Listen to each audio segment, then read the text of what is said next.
Okay, we'll call this evening's meeting to order. And please let our minutes show that we do have some council missing this evening, though we do still have enough to have quorum. So missing this evening, we have Councilor Sam Walton, Councilor Michael Walton, and Councilor Wayne Britton. In chambers tonight, we have our facilities manager, our public works manager. We have members of the press with us this evening. We have our treasurer, CAO, and guest Corporal James Gallant from the RCMP, and members of our community also with us. So welcome to everyone. Thank you for joining us. Item 3 is approval of the agenda. I'd like to make a motion for the approval of the agenda. Councilor Smith will second that. The motion has been moved and seconded to approve the agenda for this evening. Is there any question? Hearing none, all those in favor, aye. Aye. Those opposed, nay. Motion is carried. And I realize that way of putting a motion forward will, at least the motion part of it will be changed sometime soon. So item 4, approval of consent agenda.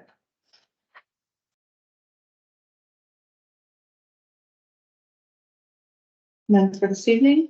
Approval of the minutes from our meeting of January 16th, 2024.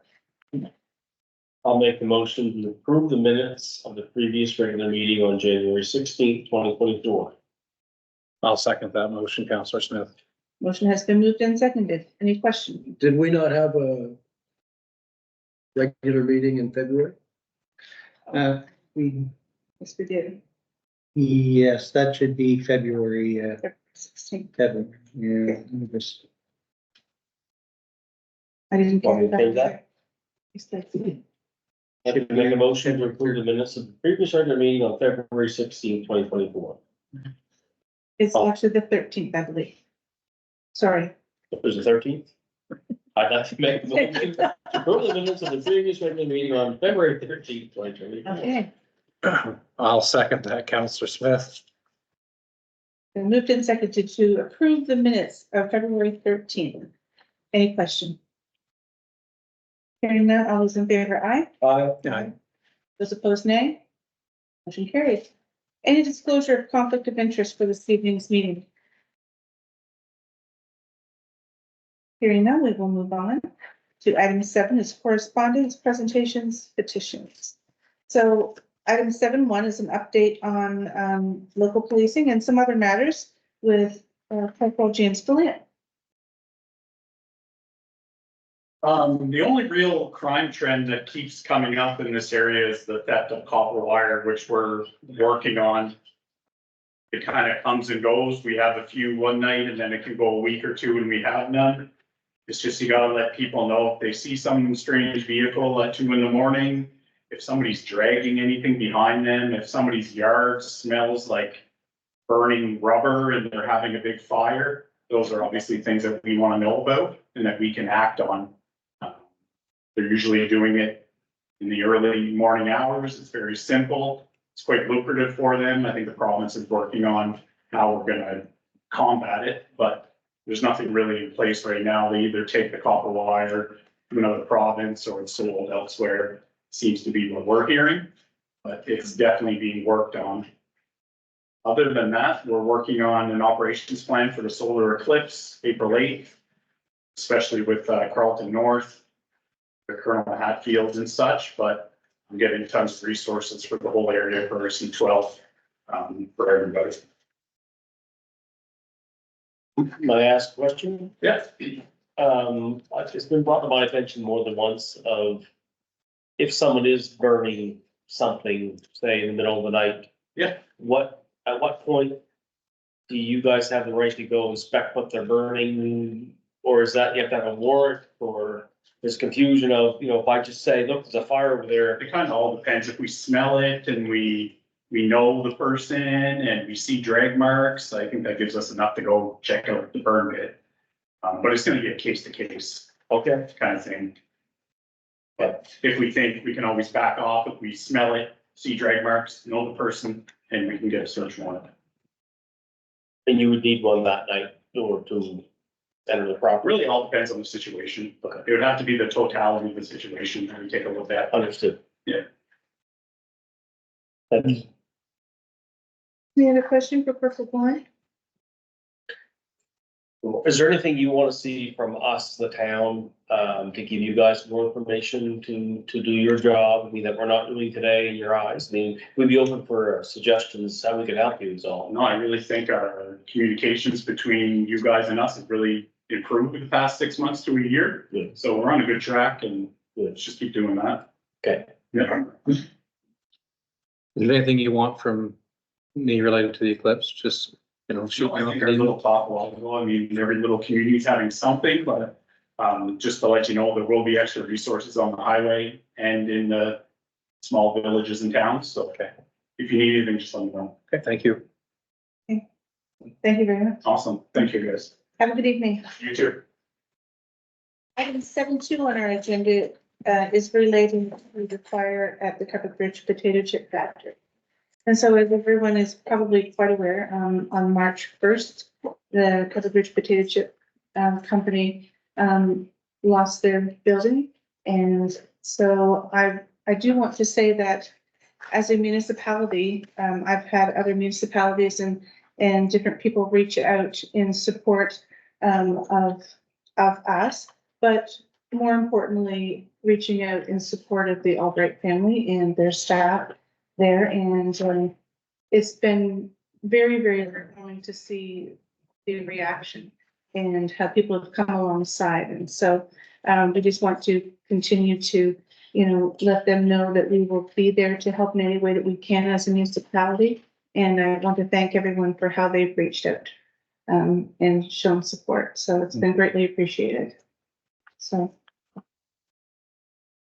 Item 8 is council reports. And so beginning with my report, like probably most of council, I have attended all of the regularly scheduled meetings.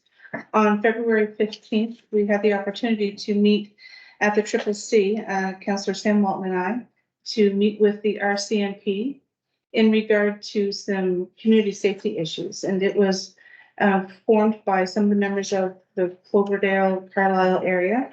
And they wanted to speak with the RCMP concerning copper fires and other things that they were very, very concerned about and worried about for their community, including, you know, loss of communication, because in the deeper parts of our community, the cell service and Wi-Fi isn't as good. So when the phone lines are down, it certainly poses a threat to them. So it was a really good meeting. It was well attended, and the officers were very, very patient and answered all the questions that were posed to them. And so I think people left with a greater sense of comfort and knowing that the RCMP was accessible to them to be able to have conversations. And I think that it was well received. On February 21st and March 7th, we had meetings concerning the closure of the current arena and the opening of the new complex. And so we have lots of events coming up, so stay tuned. That'll be starting, is it next weekend? Yes. Okay. Yes. So on February 28th, I had the opportunity to meet with some of the local mayors and some of the council from Woodstock and Carlton North.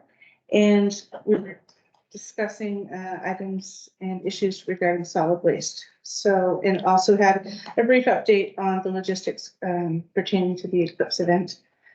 So there's lots to be forwarded on with that as well. And I think there's another meeting tomorrow in Woodstock. That's correct. Okay. All right. And so that was me for February. Councilor Fairgrieve. Thank you, Mayor.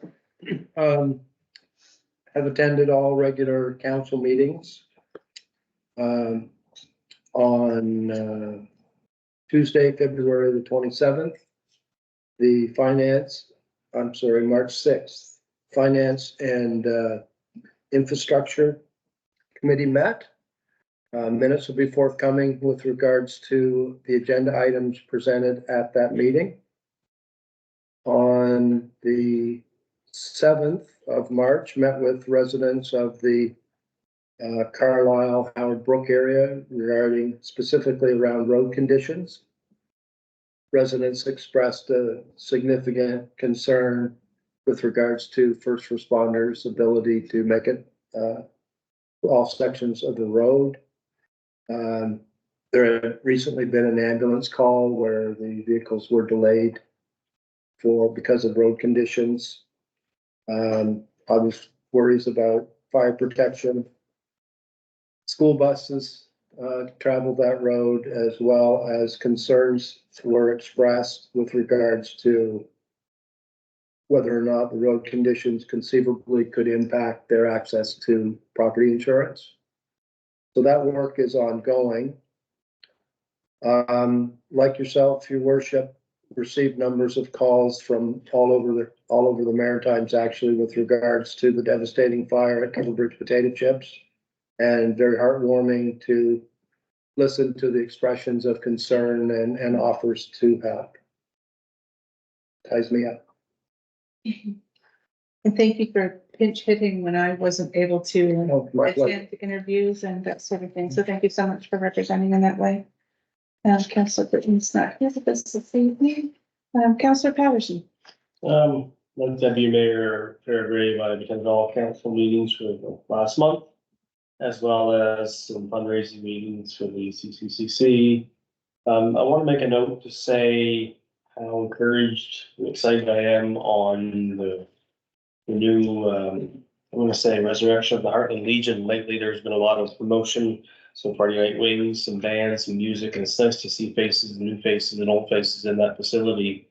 And it just seems to be that that's a trending event for us in the coming year. Not to mention that they have been selected to host a national pool tournament coming this spring, which I'm a part of for transportation liaison, and we couldn't be more excited to have these people from all over Canada come and experience what Hartland has to offer.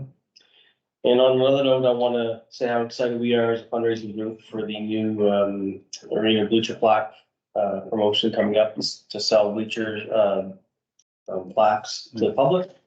And it's in the new upcoming minutes, or that's being distributed, and I would encourage anyone who wants more information to reach out to any of us on the fundraising committee. That's all for me. Thank you. Councilor Smith. Well, I've attended all regular meetings as everyone else has. I was unable to attend our infrastructure meeting last week due to vacation plans. But as the work for the Eclipse and other community events, including the bar enclosure, I've attended about every other one of those meetings. The Eclipse events, we held an Eclipse event on March 1st.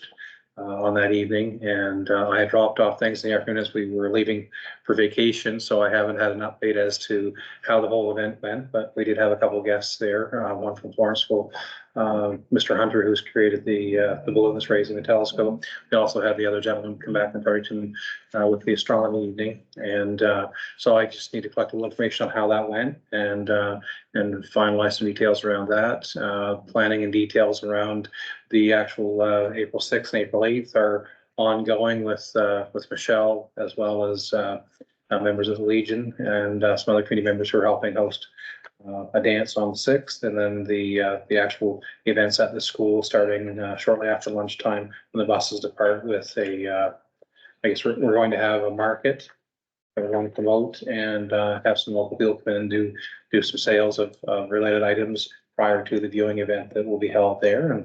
And so those events plus the barn raising or the barn closing and the opening of the new facility have been the things that have occupied my time. So. Okay. So it's still going to be a half day? It's still a half day. I did hear I did hear through the grapevine that there was some potential for maybe some petitioning of the education minister to close it for the full day. That would negatively impact some other schools and events that are already planned. From my other hat, in terms of the school that I'm the principal of, we have Chris Hadfield coming there, and it's a cost of $20,000. And I think if the district was to up and cancel it, or the province, that we'd have to pay $20,000 regardless. So that would negatively impact 6 schools and 1,350 students. So I don't anticipate that we'll see a closure of a full day, and but I've been surprised before, so I feel noon is probably adequate from my perspective, but we'll see what the people and the politicians have to say. Thank you for your report. You're welcome. We'll move on to item 9, administrative reports, beginning with 9.1 CAO Weber. Yeah, so there's obviously a bit of detail here, rather than sort of speak to and summarize it. I'll assume that council had time to review it and just make myself available for any questions you might have on any of the items. And I might after that, I might drill down slightly on the CCC project.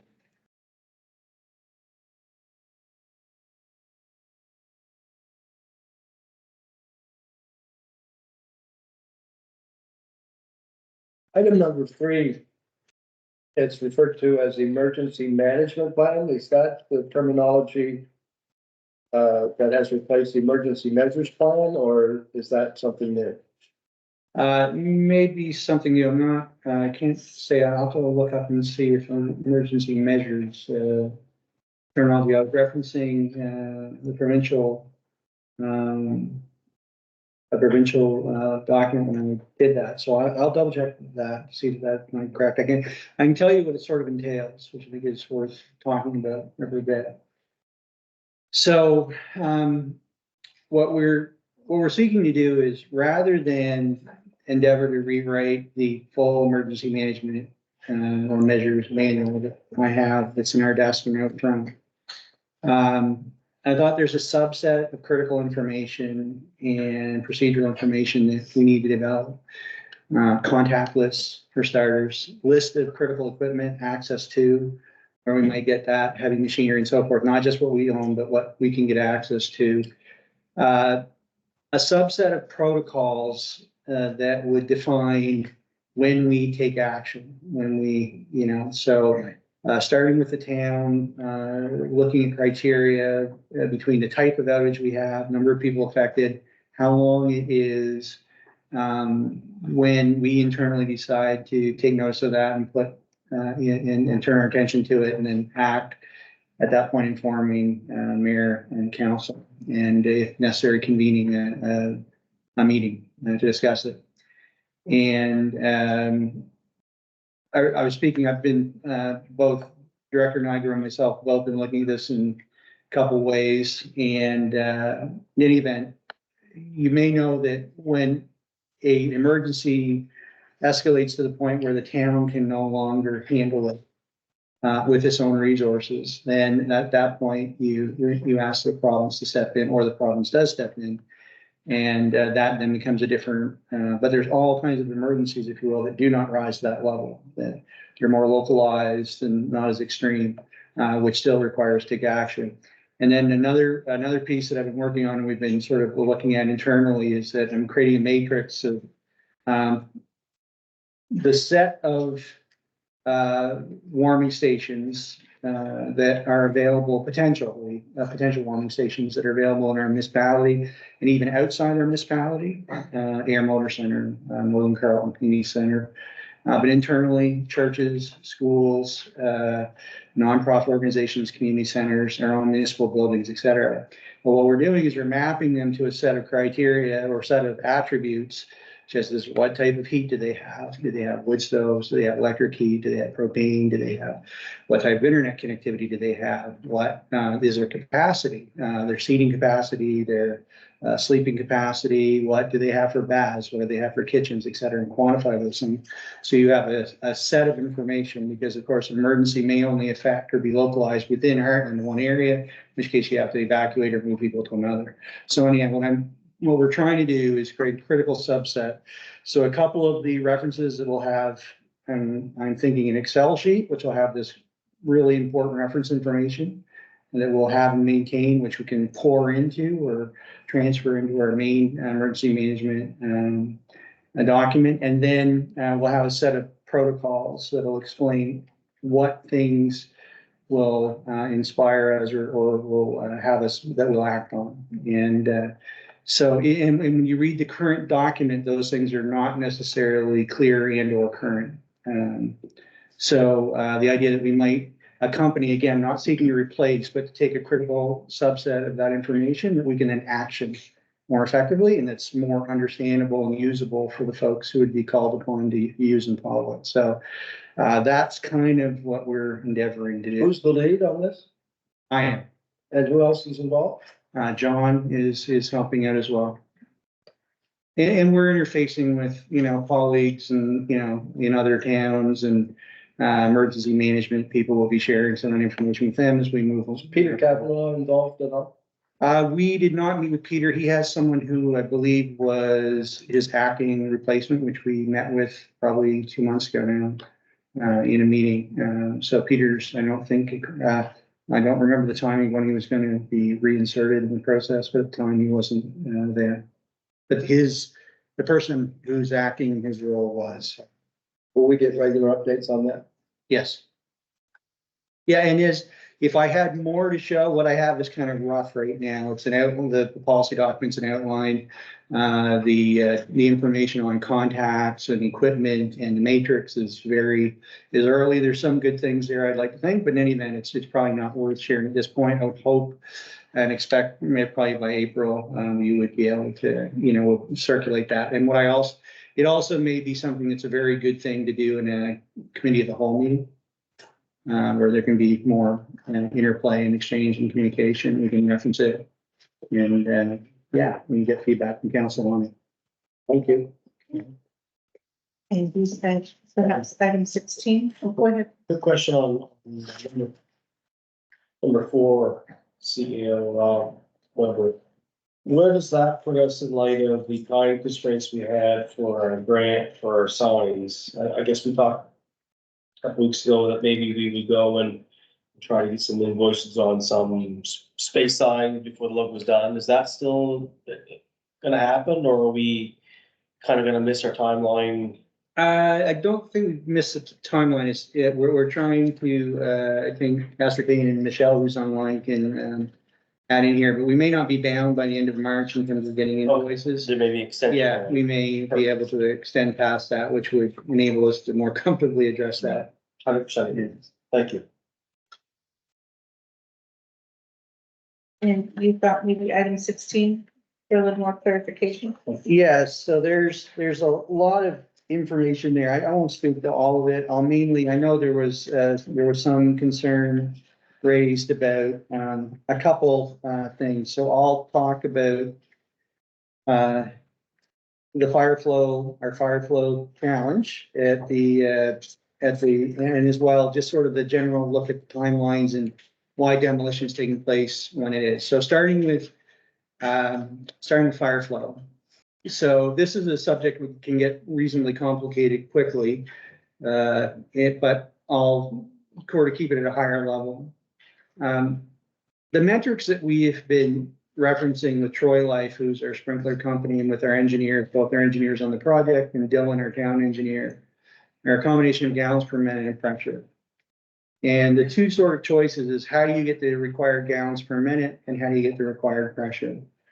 So starting with gallons per minute, according to a couple tests we've run, long story short, we're just above the threshold right now with our testing for what the fire marshal's office categorizes as light hazard, the requirement for light hazard. So based on the test results we've already had, we can open the arena under a light hazard scenario, which means that we can run most events, all pretty much recreation events, but there will be limitations or restrictions on events that, for example, put a lot of materials in the middle of on the ice surface, like a trade show or an auction or things of that sort. You're speaking of a new complex. I am speaking of the new complex, at the new complex, that's right. So in order to get to ordinary hazard, which would effectively mean that we can have any sort of event at the new arena, we have to increase our fire flow by approximately 200 to 250 gallons per minute. There's two ways effectively you might do that. One would be to upgrade our existing infrastructure. The alternative to that is to run a new line in that would be north of, or it might actually technically be east of, the arena up Rockland, on your way up Rockland, where we have very high gallon per minute readings. So Dylan has done analysis, and essentially if we go, let's say anywhere Imperial Oil property, Giberson property, Walton property, or above that, we easily meet the requirement for fire flow. If we seek to repair our existing infrastructure, we get about 1,000, I'm going to say roughly 400 meters away from the, maybe more like 300, but anything away from the complex. And we drop 250 roughly from Rockland, just below the Imperial property to the intersection of McLean and Rockland. And we drop another 200 down McLean. So past the new developments and the existing townhouses and past the ball fields to where the hydrant is outside the new complex. The challenge is, without, again, drilling down too much detail, it is quite an effort to figure out, technically, to figure out where that, what is causing the restriction. And B, it is then potentially quite a substantial undertaking and involves quite a bit of cost to fix it. With some risks that what you might try to fix, you may not be able to. And the risks involve boil orders to the town, periods being out of service, the fixing of roads, sidewalks, curbs, and even property that would all be involved. So it's a much more involved and risky proposition to try and fix existing infrastructure. It's a more straightforward and, if you will, guaranteed result if we put in a new water line. So we'll be talking about that and close a bit in terms of what those options are. That's the gallons per minute equation. So effectively, in order to upgrade, replace, repair, upgrade our existing infrastructure, it's a challenging path with a not entirely certain, with a less certain outcome as to how and how we can fix it and what we would achieve in doing it. So you mentioned the water lines. Does any of this include sewer as well? No, We're not experiencing any difficulty with septic? no. So the pressure, on the other hand, is a different matter, but it's somewhat simpler to explain in the sense that the way our arena was designed and the fact that we have an entrance that is on, let's say, the ball field side of the complex means that we have to have a pretty exceptional amount of pressure going into the arena, because once in the arena, it has to circulate around the whole arena in order to provide fire flow. The PSI is approximately 120 to 125, something that we're required to have. The highest pressure we would deliver from our system, no matter whether we did the alternative water flow or, from higher on Rockland or existing, would not get over 100. So it makes the decision pretty straightforward in that in order to get to 120, we have to have a fire pump. So we've gone forward and asked Troy Life to order that fire pump and to design it. It's been now about, I'd say roughly, it hasn't been quite 2 weeks, but they're very close to having it designed. And we were concerned and remain concerned about some of the lead times we've been told on the fire pump, which they've quoted up to 30 weeks, which would make it difficult to open by mid-October, if that were true, and they ordered it, let's say, next week or the week after. So, but we've also heard something more like 15 to 20 weeks is possible. And we've instructed Troy Life to be very active in procurement, and they say they buy from 6 or 7 different vendors.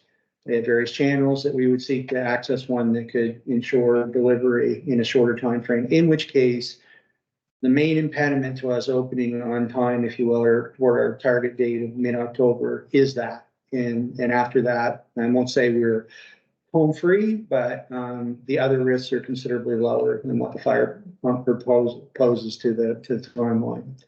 So that has been really something we've been, and I've gotten Jed Giberson, our manager, and John Nigro have both been deeply involved in engaging all these parties and working with Dillon, Troy Life, Pearson, Hatchard, and others to try and get a solution ironed out for this. So we believe we have, but to be clear, unless and until we put in a new water line, we will be operating the arena as what they call light hazard, which again, ordinary events, which don't bring in vehicles into the building and, lots of materials that are flammable, are fine.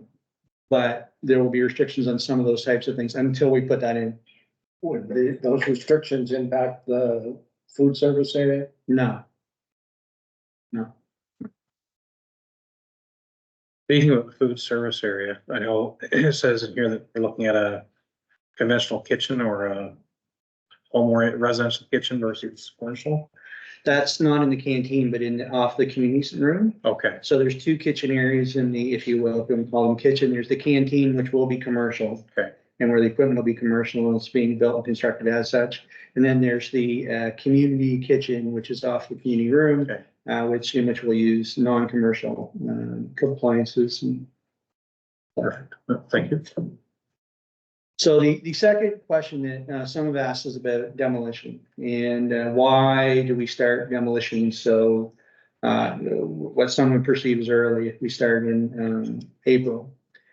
And again, without drilling into every detail, there's a couple of factors. One is one should not underestimate the length of time it will take to demo or take apart the existing arena, which starts with the removal of some lead paint and some small amounts of asbestos around the refrigeration system. And then because that building is one that we intend or will, it is very likely that whomever buys or purchases that that building will seek to repurpose it and reinstall it. So, which means you just have to be more careful when it's not a wrecking ball that we're going in there leveling it flat, but that we're taking it in such a way as that we're not damaging the materials and they'll be good for reconstruction. So that process is probably a 4-week process, give or take a week or two, just for that. Then really we're into a significant amount of site work. So there's parking lots and there's roads to be built, extended, but before you get to that, there's grading and preparing the ground. So those who know, most everyone here knows the arena. There's a fairly steep hill that runs up to the soccer field. We would be seeking to make that less steep with the site work we're going to do and taking the concrete out and so forth. And then the third element of this is that we are going to be looking to 3, possibly 4 companies to take part in this activity, maybe more when it comes to the site work for the roads and the grading and so forth. Nothing in not only our experience, but any contractor's experience would say that they will start perfectly after one another, that some will end on Friday and start on the following Monday. You'll probably see intervals and you could see significant gaps in time when they're available, as we do with all of our trades and all of our work. So long story short, it's simply not feasible unless you want to run the risk of not actually being able to get to the arena when it opens, if not being able to drive to the arena and park, to compress that into something more like a 6 to 8 week time frame. It's 2 to 3 times that length. And the sooner it's done, the more risk you take out of it and the more work you can get done to the site and for it to take place. So that's sort of in a nutshell. There's more actually information, I think, or a little more detail in my report. But that explains why. And I might add, as a cap, everyone we work with, and Hatchard in particular, who we've hired as construction management, they were hoping we'd even get the demo started sooner because of all those factors. So that is those are the notes. So some of that explanation was to give an answer to the possibility of some of the recreation activities for the summer. Right.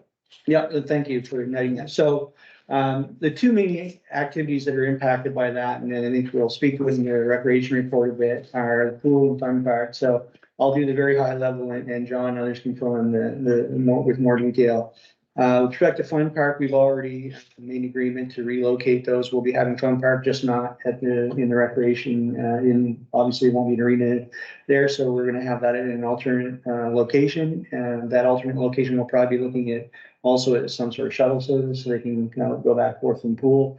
As for the pool, we do plan on operating the pool, but there may be days when we can't, depending if there's very large machinery in there, cranes, and they're taking out steel beams and things, we won't. It may be on those sorts of days, we'd be having the pool be closed here and there. But by and large, we anticipate the pool will operate as normal in a normal window of time. Thank you for that update. Is there any further question for our CAO? You're showing your imagination when you use the word normal in reference to how our pool is operated. And there's something, Well, you have to be positive and optimistic about all things. I agree. Okay, we will move on to item 9.2, our public works report with Giberson. Thank you, Councilor. Excuse me, you've had time to read. Otherwise it's been going, so I'll be quick on this. Just a couple of highlights. Coal patching this year has been a process that the year up and down temperatures, our roads are getting up. We have used about approximately 5 tons of coal patch thus far, and I suspect we'll probably be using about that much again until the asphalt fence and that's. They happen to open early this year. That'll probably be around 10 ton range. Just high level stuff. The other thing I want to speak on the sewer plugs. We are experiencing, and I do believe we are putting out an ad on this. Flushable wipes, there's no such thing. Don't care what your packaging says, it's false. You read the fine print, it will tell you not to flush them. So please do not use flushable wipes. Other point that I'd like to make is our cubicle construction.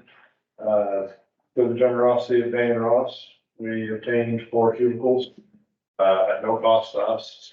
All of them, their generosity. So they're now put up in the back room for our recreation staff and any other summer students will have you to work out of that area. So a big thanks to them on that one. So, and then as far as shop and maintenance, the biggest thing is our pickup.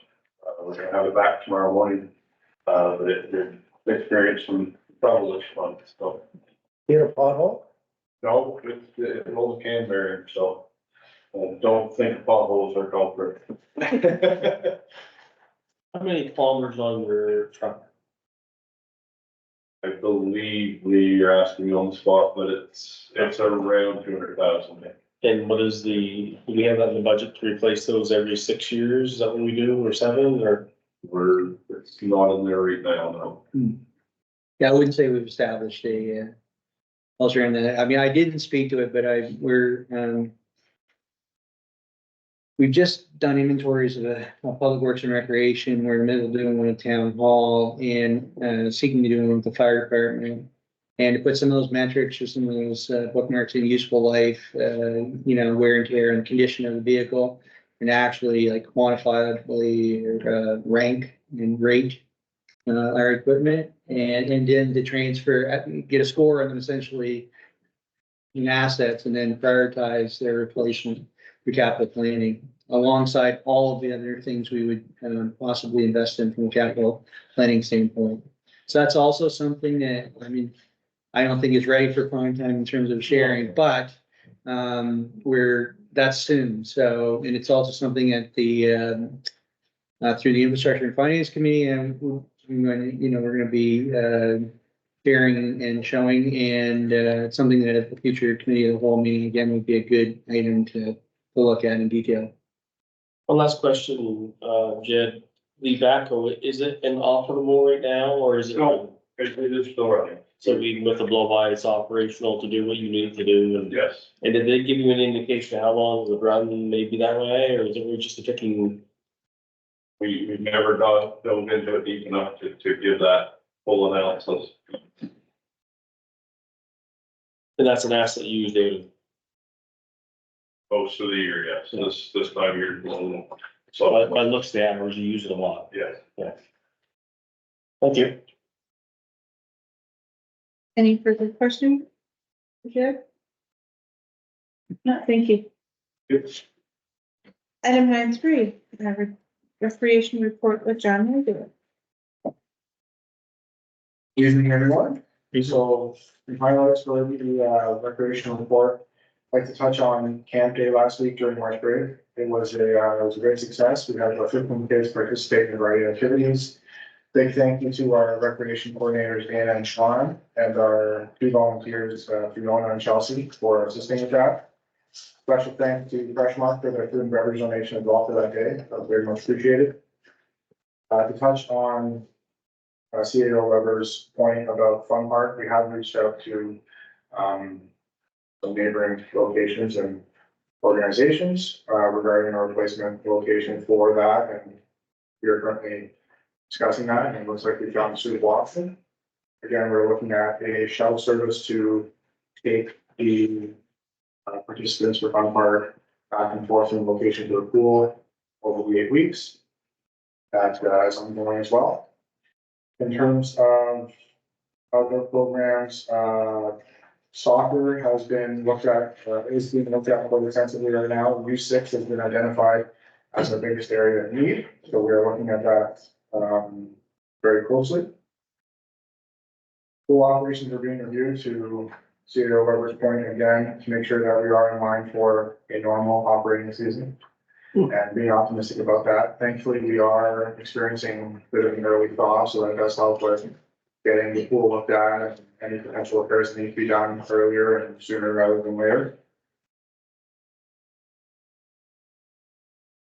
Touching again on the demolition of the old arena and the operation of the old arena.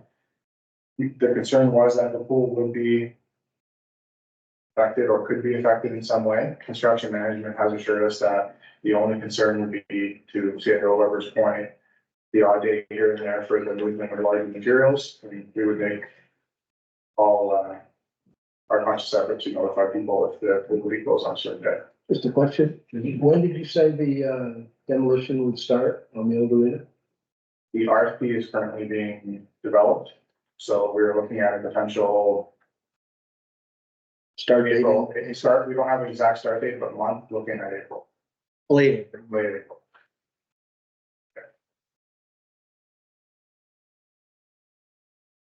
And our last official day for the ice, scheduled last official day for the ice is March 31st.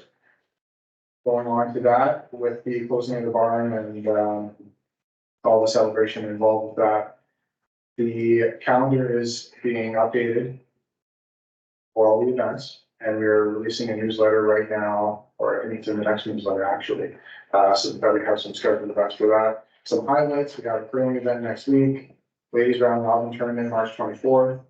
We have a memorial tournament the following weekend, and again, March 31st being an exciting day for everybody.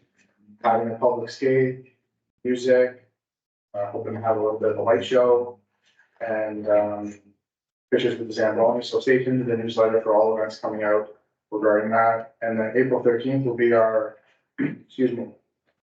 our official closing ceremony with a live auction and various other musical acts, and it would be licensed as well. So please keep an eye on the newsletter for anything involving the celebration.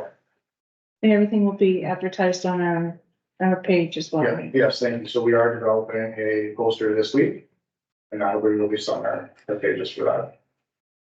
Just one note that I didn't speak to, and that John sort of addressed, and I think Council or Deputy Mayor may have considered.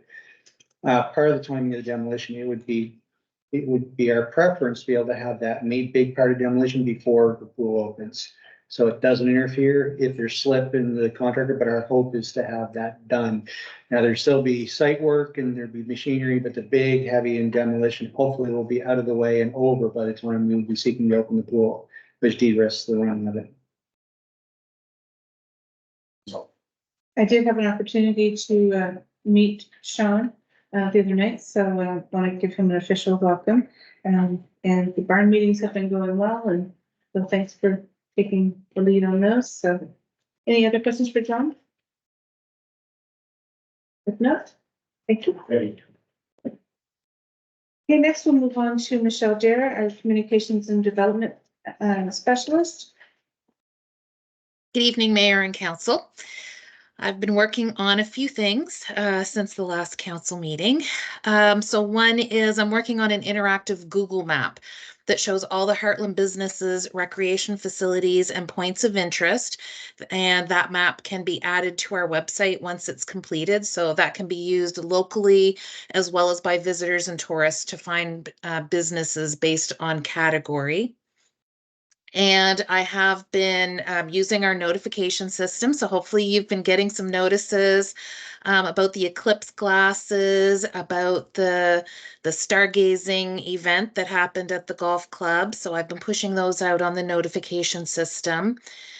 I also met with Celeste Roberts on February 28th, who's the executive director at the Multicultural Association of Carleton County, which is also known as MAC, to see how Hartland can best support MAC and her clients. And she advised the best way for Hartland to give support is through in-kind use of facilities and to share their mandate on social media so that they can increase their number of clients. So I've done that, and I've also told her that we can do a post for one post per month if she wanted to provide me some information, if that's going to help them out. She doesn't think she'll need that often, but she'll send me some content whenever she'd like something posted. She did also say that her clients are always impressed when they get to meet our female elected officials specifically, and they get a sense of empowerment from that. So I wanted to pass that along to you. Also, members of the public are welcome to become members of MAC. The annual membership is just $10, and you would have the opportunity to engage with some newcomers through participation in their events. So I know some members of council are going to be taking advantage of that, so they can help support and be able to get involved in that group.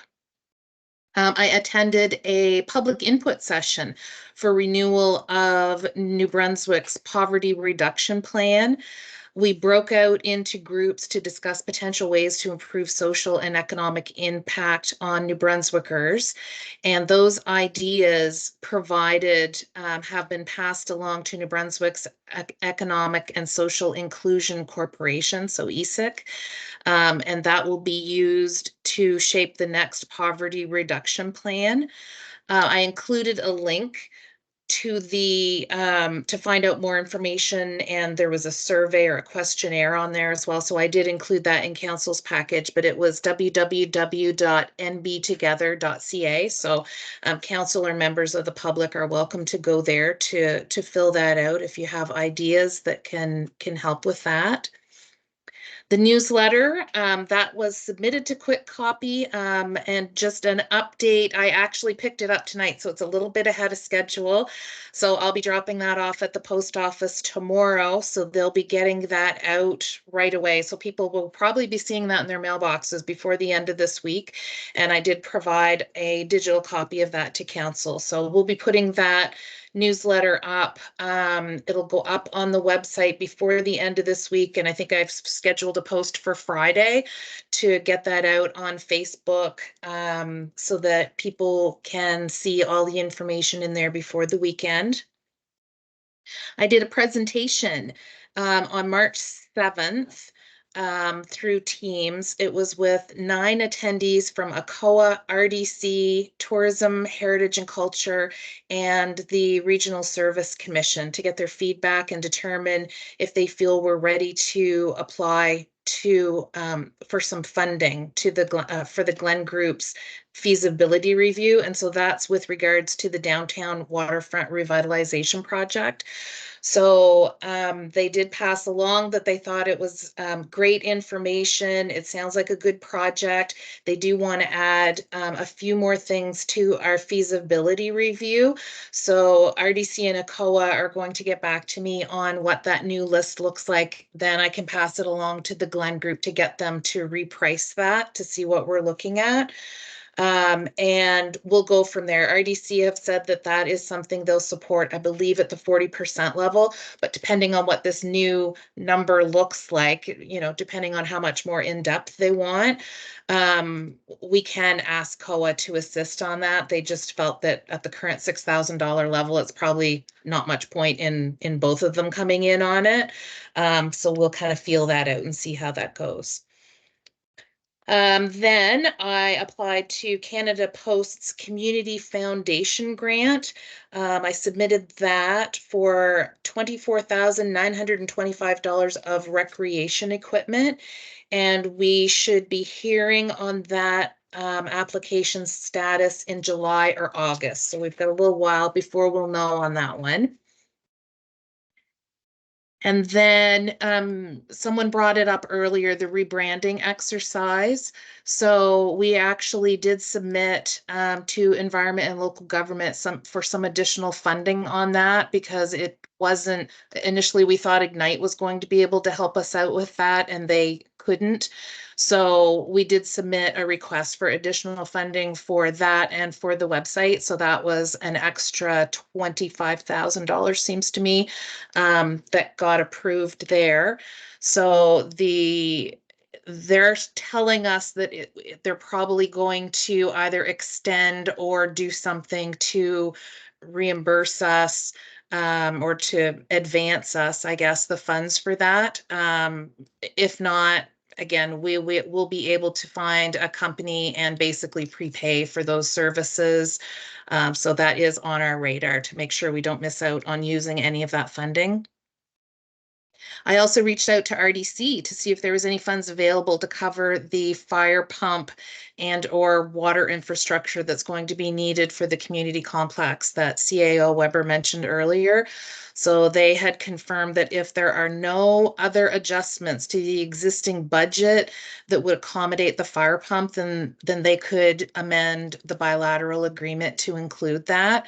So they said there was no rush on us doing that, so it's not like a provincial year-end thing or anything. So CAO Weber is working through that process with all the folks on that issue, and once they know what that extra amount's going to be and whether they're able to make any adjustments, then we'll follow up with RDC accordingly.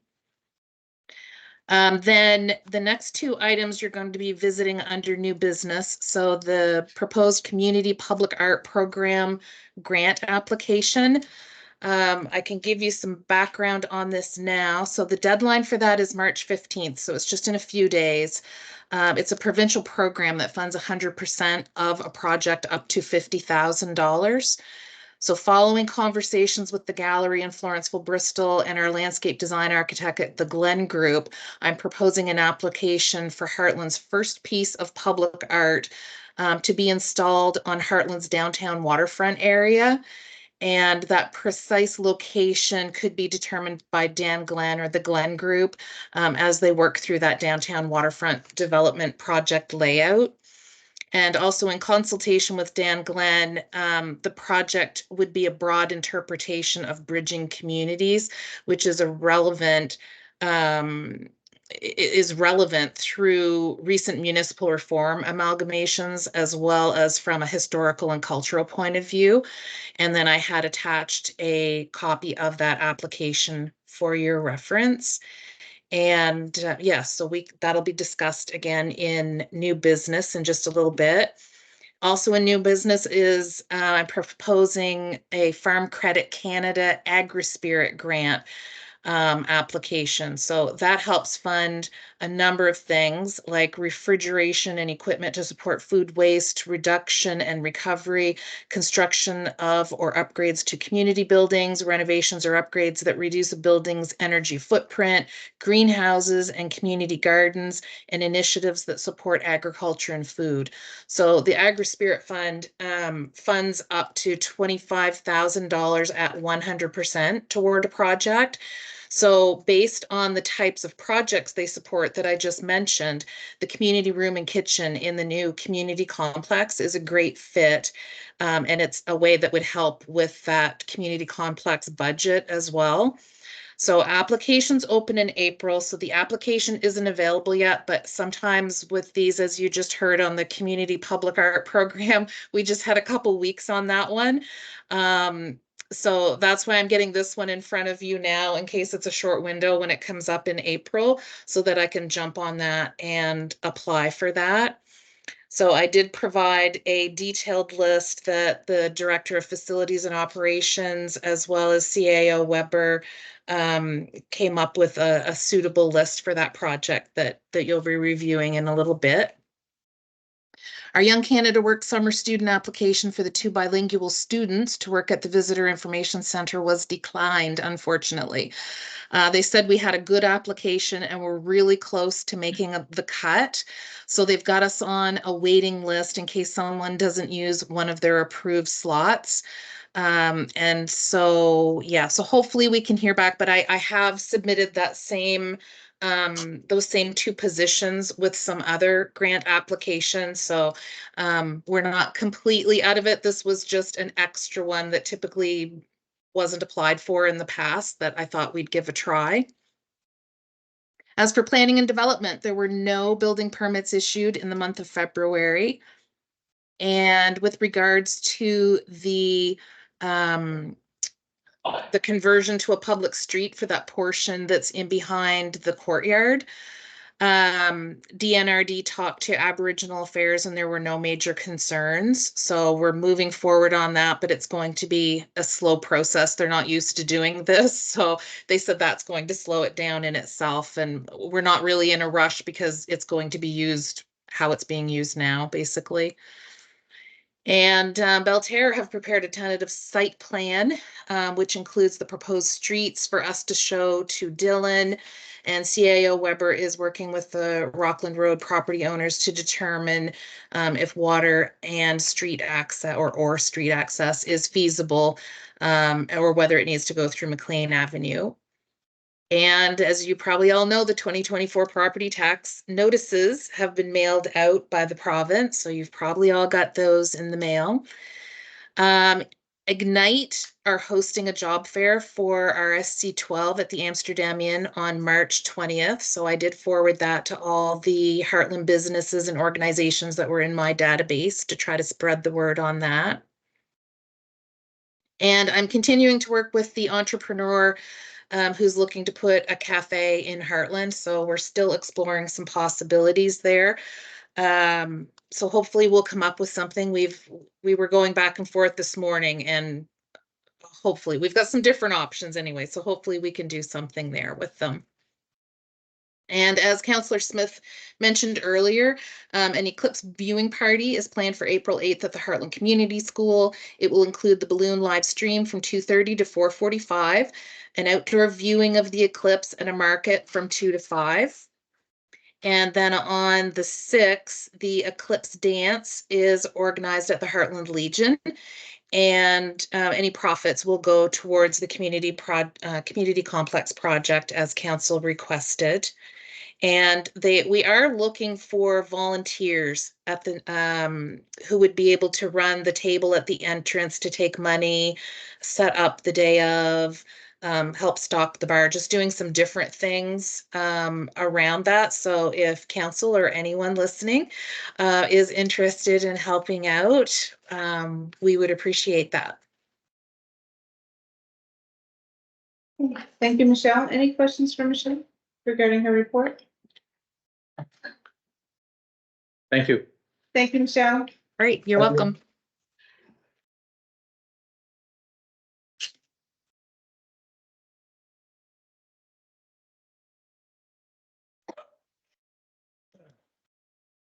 Since you've been missing. Is that you got? Thank you. Okay, and then you'll have next as 9.5, the fire report. Standard summary of hours for February. Okay. I saw that. Okay. Then I know that Councilor Walton isn't here to answer any questions, but pretty straightforward. Okay. We will move on to item 10, and 10.1 is procedures of council. So you would have received on Friday in the package, and you would have a print version in front of you. The draft version of procedures of council that was posted on our municipal website shortly after our committee of the whole meeting. Hosted, or where we had Brendan Knight participate. So all of the recommended changes that were discussed in that evening, our committee of the whole meeting, have been incorporated in the bylaw. And That's a point of information. Councilor Michael Walton expressed concerns about presentations being made to council that would not be on the agenda. Those changes were not in either of the proposals that I saw. So continuing on point of information, I'll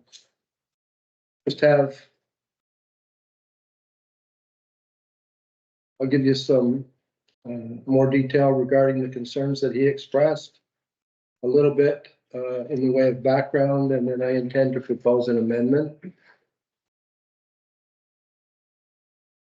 So the section that I'm referring to, I have one copy where it was listed as number 11. I have another copy where it was listed as number 10, but specifically it is request by public to present to council. That's the section of the bylaw that I'm referring to. And whereas council has expressed a desire to be as accessible to the public as possible, and whereas councillors interact with members of the public on a regular basis, and whereas many of our constituents of Hartland have not previously lived in part of an incorporated municipality up until January 1st, 2023. Whereas internet service is not accessible in all parts of our municipality. Whereas council has in the past, both historically and traditionally, if not procedurally, entertained unscheduled presentations from the floor. Now, council could, if we had in situations where someone was not scheduled or did not make the agenda, council does have the right on a case-by-case basis to move to suspend rules and consider the presentation at any time. I worked briefly on this with Councilor Sam Walton, had some input from Councilor Mike Walton. We felt that would not be consistent or transparent, and the preference would be to put it into a procedural format like our CAO has done with so many other aspects of council in this bylaw. So I'm proposing an amendment that reads as follows. Be it resolved that the Council of Hartland approves the following amendments to bylaw A-028.0.1. Section 10, request by the public to present to council. Under item A, the word shall to be struck and replaced by is encouraged to. And further, send an email be struck and replaced by the word correspond. In item 10, section 10, item B, the word shall to be struck and replaced by is encouraged to. And we propose further that item C be added. Currently, in the bylaw, there are just items A and B. We propose the following. In the event prior notice does not occur, the member of the public will be permitted to present to council with a 10-minute time limit, and that council will respond to the presentation as soon as it is reasonable. Further, as it relates to the agenda of the regular council meeting, we propose that these presentations would follow correspondence and any previously scheduled presentations, as well as petitions.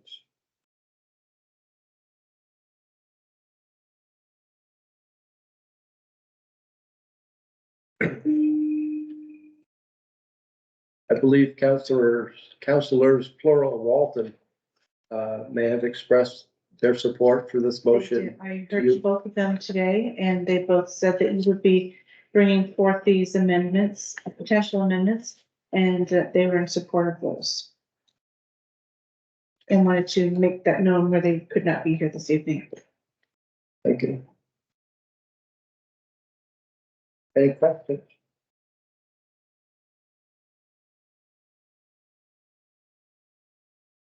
So is this something that we should perhaps take more time to discuss?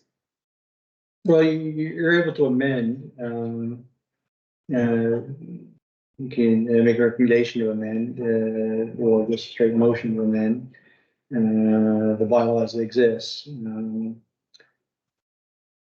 Was it contemplated that part of the rationale for not having, let's say, I'll call them last minute or things that are within that window or even very close to the day of the, like, let's say same day or day before sort of notice, is that, and especially if one doesn't provide a lot of context or detail for whatever the subject matter of the presentation, is that if there's an expectation that council would respond in some way, would either affirm what they're submitting and or even have a motion on it, that there wouldn't be time for council to prepare, nor would there be time for the town necessarily to prepare and fulfill its normal duty of providing research, information, content, and so forth. So one thing that you might contemplate is that if a presentation is provided outside the standard window, it's accepted. And then there'd be no expectation. I'm not trying to make the wording here, but there'd be no expectation of any vote taking place or any endorsement of it at the moment, given that the council, yeah. That's why we included item C, so that if someone, basically one councilor viewed it as a courtesy. So if someone goes to the time and trouble to come and present to council, majority of us felt that they should be heard. However, to your point, a vote or further consideration would not be possible without having advanced information or any information that a council or councilors would want to follow up on through questions or research. So that is why we included the line that they would be allowed to present based on a 10-minute time limit, which is consistent throughout the bylaw document. For example, a councillor can only speak to a motion for a maximum of 10 minutes. We've kept that 10-minute interval consistent. And we've included the line that council will respond to the presentation as soon as is reasonable. So that doesn't tie us down to any expectation of anything happening that day, that night, or imminently. Right. Council and administration would have time to respond in a reasonable fashion. Yeah, and that's exactly what I was sort of picking up on, not the allowing the presentation to take place, but that what I was saying, it's a slightly nuanced take, but you would actually, in the language, may suggest that you will not respond until, let's say, the next scheduled meeting of council. And that would allow, if whether that's a committee of the whole or the regular session, there'd be no response and or expression of support for or against. We didn't want to tie ourselves down to a specific timeline because some presentations may be far more complicated that would require multiple weeks. But in saying that, what I'd say would be no sooner than. So in saying that there wouldn't be expectation necessarily that you would respond or make a decision on it the next meeting, but you wouldn't do it sooner than the next meeting. And that's what I almost might propose as a slight adjustment to that. In that way, there's clarity that if someone makes a presentation that is not available in the council package and there, for a review, standard review, then there'll be that you will not have a motion and or make any decision. Really, you can still have questions and have all that as much as you want, but you wouldn't make a decision sooner than the next meeting of council. That's So that makes perfect, so allow me to reread the proposed item C based on the recommendations of our CAO. In the event prior notice does not occur, the member or members of the public will be permitted to present to council with a 10-minute time limit, and that council will respond to the presenter as soon as is reasonable, not sooner than the next regularly scheduled council meeting. Could I add one piece? In the event that a presenter was to present and the topic we'll say would be irate. In this document, say, like we had to say, look, you're not presenting within the rules of rules, presentation's over. The only concern we would have would be if someone came in very, very angry at an event or a topic and didn't present in a professional manner. And should it be outlined within this document? It already is. It is, yeah. It already is. Rules of order. Great. Now, the caveat I'd say, I think council would be within their right to, including that amendment, to have a first reading, and the understanding that amendment would be incorporated and it would be there for the second reading. Because there's not, while it's an extra clause, there's not some sort of fundamental, it's consistent change of, it's consistent with it. So if council wanted to, first reading would be. Okay, with the amendment. We don't have a seconder to my amendment, so I'll second that. thank you. So just so I'm clear before I go forward, was that an actual reading of the motion with the amendment? I suppose the order of operations would be to read in the amendment as submitted by Deputy Mayor and approved by, and it wouldn't hurt to do that a second, just for full clarity with a proper vote, and then move then to a motion for first reading. So in your document, is that item 10 or item 11? It's 11 on the sheet we included. Yeah. Just that then.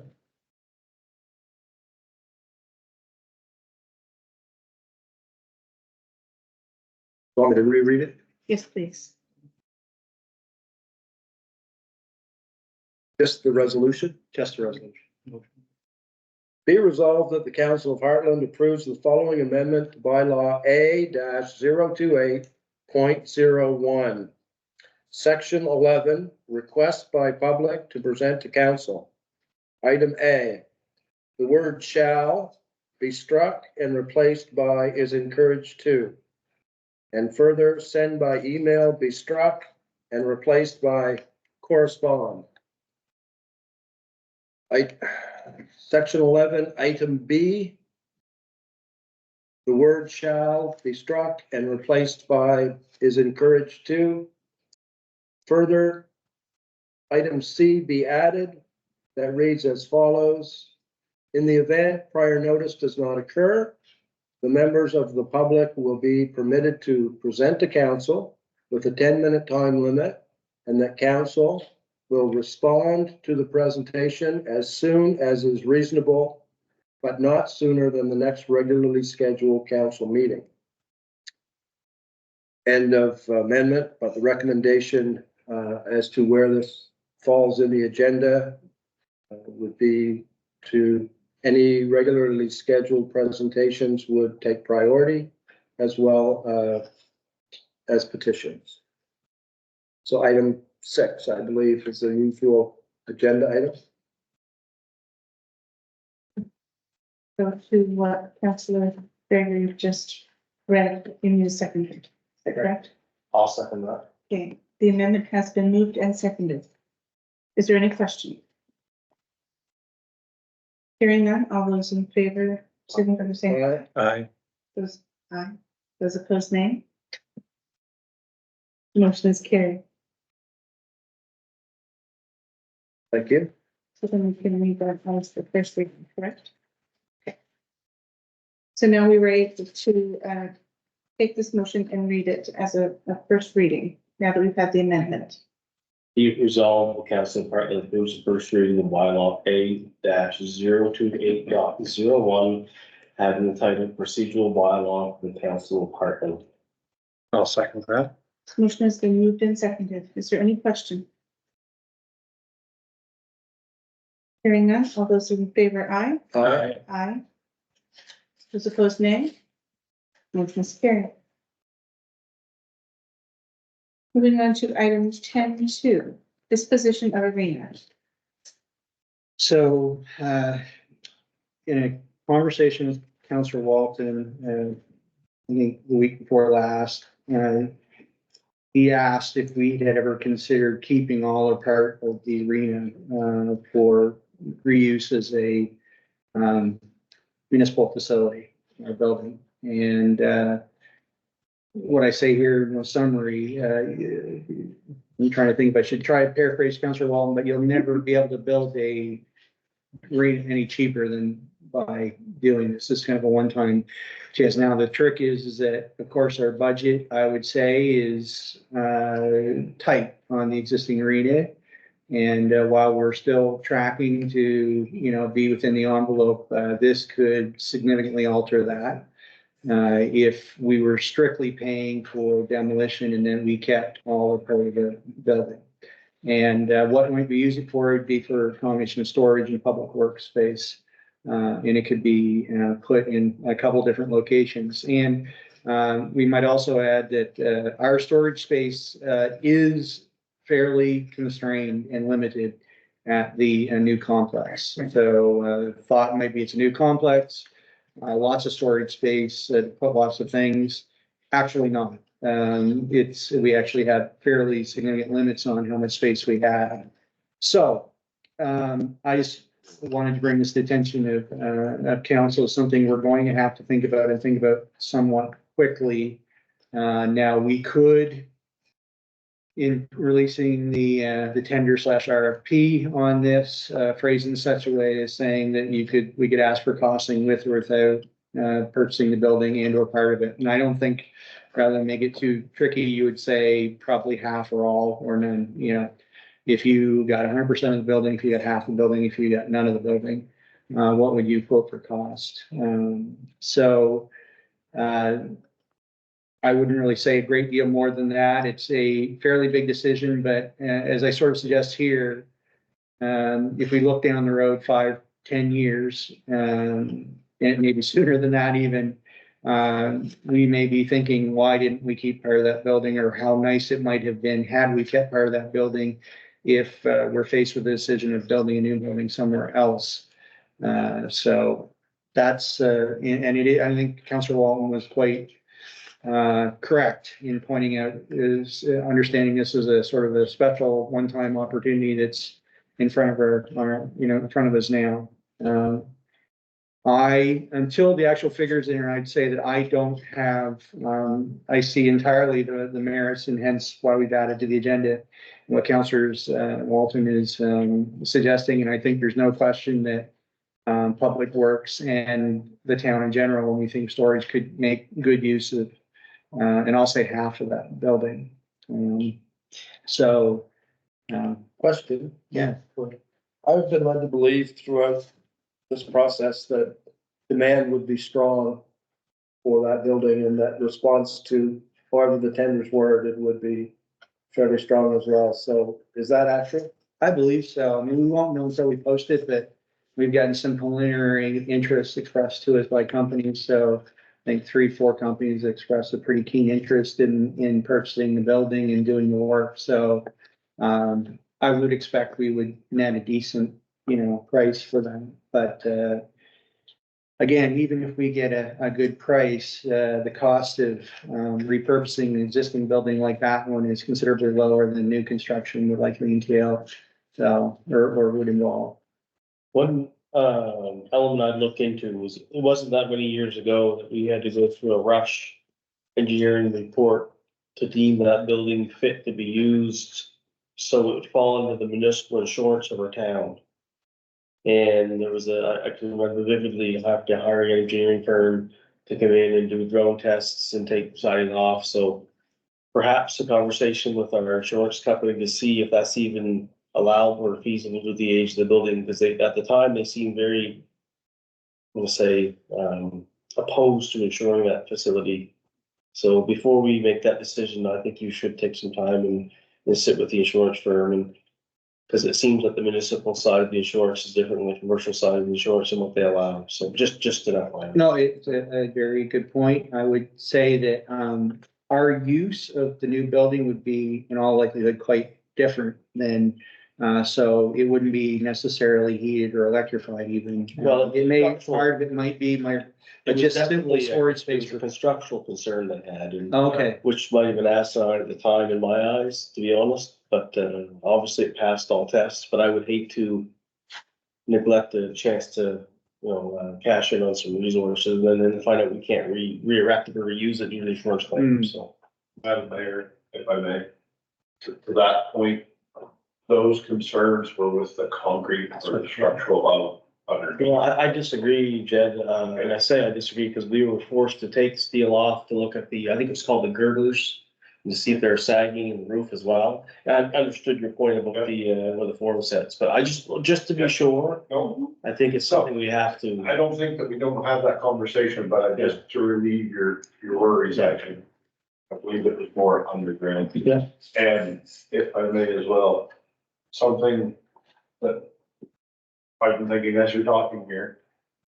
If we put this out to an RFP and we're expecting companies to want to pay for this building and demolish what is there left over. If that maybe doesn't happen, that might be the time that we think of keeping the part that are like, we not put it out and see what the interest is and what we could gain. To CAO Weber's point of our budget and what we were expecting. And then if there is nothing to gain, then that might be when we sit down and have a conversation of do we hang on to it? I think the cost of demolition, if we choose to keep it, goes right on the budget of the building.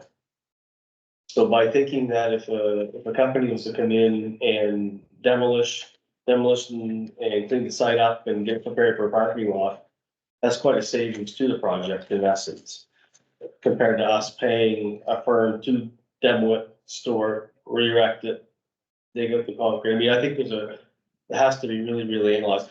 The idea is great. I'm not against the idea at all. I'm just saying there's a lot of variables here to look at and make sure we do have the checkpoints someplace to make that decision. I'm not advocating for it, I'm just saying that if there is interest in Councilor Walton has, expressed that might be, if it's not gonna save us any money, then maybe that's when we should. Correct, I agree.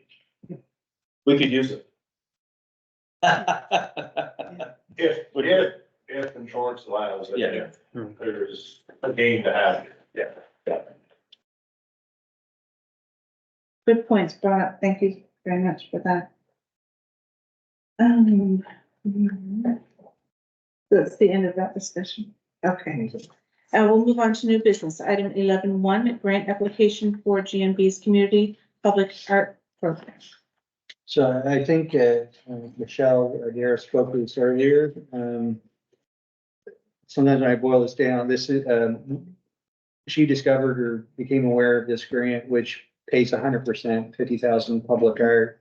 It's, in my view, kind of a pretty obvious, without trying to prejudice council's decision. I think it's a very good opportunity for us to add something to town that we don't have as a tourist town, and so forth. So the motion is there to sort of basically approve the town to go forward in pursuing this grant application. Do you, do you remember those Canada Heritage commercials? When this was brought up, don't take this in the wrong context, but I was envisioning those cheesy tourism things like the world's largest ball of string or. And I hope, I haven't read the article, but I'm sure it's not that. No. For the art piece. So I think an example that we might see locally would be in Bristol. There was a metal art piece that was constructed by an artist and installed. It's right by the new gazebo piece that they put in. I believe that's the type of artwork we're looking at having. That's good comparable then, yeah, I know what you're talking about. Or even the sculpture by the library, or Yes, in Warsaw. That's right. You've seen the sculpture that had the two big trees that were just Yeah. stunning, yeah. No to a ball of string. Yes to. I'll second. Okay, so there is a motion prepared for you. preferably something that doesn't rust.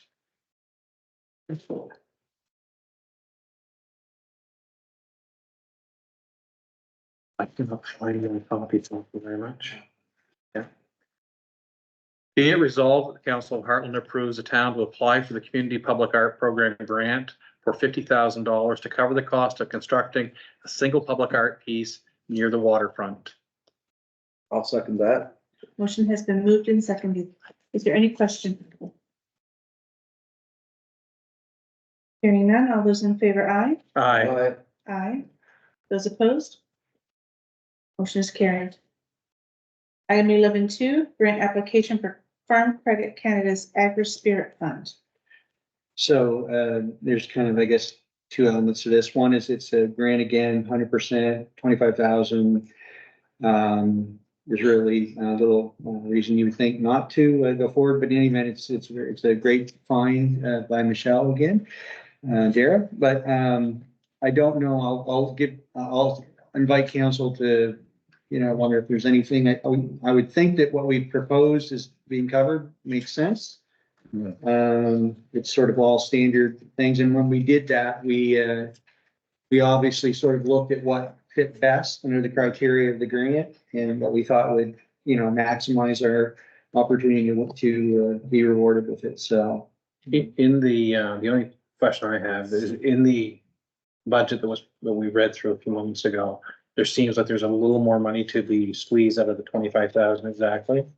And I wonder if we shouldn't maybe advocate for a few more dollars towards the existing community garden that we have to enhance that at the lower part of town, where it's part of the agri piece in there. That might be a little more attractive too, because it's not just a kitchen, it's also looking to build to the existing community garden that we have.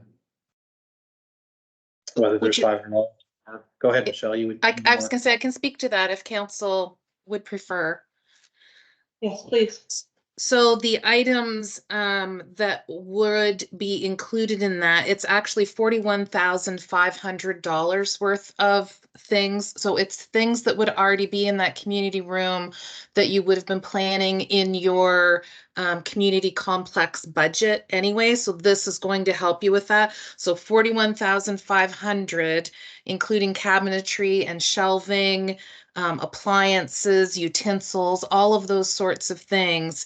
And then we'd be asking for $25,000 of funding towards that 41,500. So we'd be showing them that we are contributing to this project, and it would be mentioned that this is going in our $12 million facility that we are also funding and working with community and province and federal government to help fund. But all of those things will tick boxes for them. So that's what the AGRI-SPIRIT Fund would be. We would be applying for $41,500 worth of things.